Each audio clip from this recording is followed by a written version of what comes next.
ಯಾವಾಗಲೂ ಆಫಲ್ಲೇ ಇರಬೇಕು.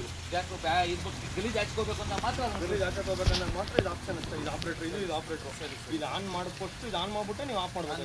ಅದನ್ನ ಆಫ್ ಮಾಡಿದ್ರೆ ಇದು ಮೇಲೆ ಏನಾದರೂ ಆಗ್ತಾ ಇರ್ತದೆ. ನಮ್ಗೆ ನೀರು ಬೇಕಲ್ಲ, ಅದು ನಮ್ದು ಇದು ನಮ್ಗೆ ನೀರು ಬೇಕು. ಇದ್ರದ್ದು ಪಿಯರ್ ಅಂತ ಇದು ಪಿಯರ್ ಹಾಕಿಲ್ಲ, ಪ್ರೆಷರ್ ರಿಲೀಫ್ ಅಲ್ಲ. ಅಕಸ್ಮಾತ್ ಏನಾರ ಫೋರ್ಸ್ಗೆ ಪಿಯರ್ ಹಾಕಿಲ್ಲ ನಿಮಗೆ, ಓಕೆನಾ? ನೀವು ಡ್ರಮ್ಗೆ ನೀರು ಇಟ್ಕೊಳಕಿಲ್ಲ, ಅಲ್ಲೊಂದು ಇದಾಕ ನಾವು ಗ್ಲೋವರ್ ಓಕೆನಾ? ಇವಾಗ ತೋಟಕ್ಕೆ ನೀರು ಹೋಗ್ತಾ ಇದೆ. ಇದು ಫಿಲ್ಟ್ರು. ಇದರಲ್ಲಿ ಕ್ಲೀನ್ ಮಾಡ್ಬೇಕಾದ್ರೆ ಕ್ಲೀನ್ ಮಾಡ್ಬೇಕಾದ್ರೆ ಇದನ್ನು ಓಪನ್ ಮಾಡಬೇಕು. ಇದು ಲಾಕ್ ಓಪನ್ ಮಾಡಿ ವಾಶ್ ಮಾಡಬೇಕು. ಮಿಕ್ಸ್ ಇಲ್ಲ, ರನ್ನಿಂಗ್ ಇದೆ, ಓಕೆನಾ? ಆಫ್ ಮಾಡಿದ ಮಾತ್ರ ಇದು ಮಾಡಬೇಕು. ಈ ಮೀಟ್ರು ತೋರಿಸ್ತೀವಿ ನೋಡಿ, ಓಕೆನಾ? 300 kg ಇಲ್ಲಿ ಮೀಟ್ರ್ ತೋರಿಸ್ತಾ ಇದೆ. ಇದೇನೋ ಬ್ಲಾಕ್ ಆದರೆ ಅದು ಕೆಳಗಡೆ ಬಿದ್ದೋಗ್ತದೆ, ಝೀರೋ ಬರ್ತದೆ, ಓಕೆನಾ? ಝೀರೋ ಬರ್ತದೆ. ಇಲ್ಲಿ ಬ್ಲಾಕ್ ಆದ್ಮೇಲೆ ಕೆಳಗಡೆ ಬಿದ್ದೋಗ್ತದೆ, ಝೀರೋ. ಈಗ ಇದು ಬಿಡ್ಬೇಕಾದ್ರೆ ಒಂದು ನಿಮಿಷ